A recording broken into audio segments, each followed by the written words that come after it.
सुनने को बेकरार है कहा ना प्यार है। ছোটবেলায় কাহানা প্যার হ্যায় এই গানটা দেখার পর থেকে আমিষা পটেলের ক্রাশ হয়েছিলাম। তারপর থেকে ভেবেছিলাম সমুদ্রের পাড়ে এই গানে নাচবো, আর এই সমুদ্র পাড়ে এসে আমার বাসনা টুকরে টুকরে হো গায়ে। আরে এর থেকে তো ভাই কলকাতার বৃষ্টির জমা জল অনেক পরিষ্কার, এতটাই কালো ছিল জল যে জলে পা দিতেই ইচ্ছে করছিল না।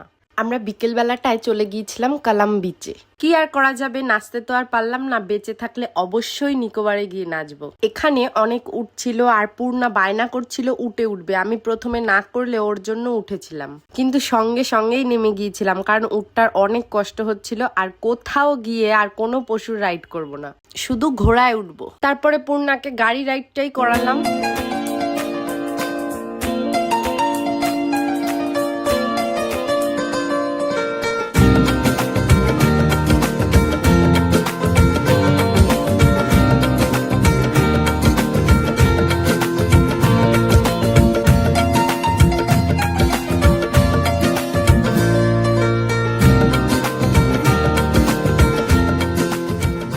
আমাদের হোটেল থেকে 15 মিনিট মতো দূরত্ব ছিল অটোতে, তাই অটো করেই আমরা গিয়েছিলাম, আবার আসার সময় অটো করেই চলে এসেছি। তো এখন বাই, কথা হবে নেক্সট ভিডিওতে।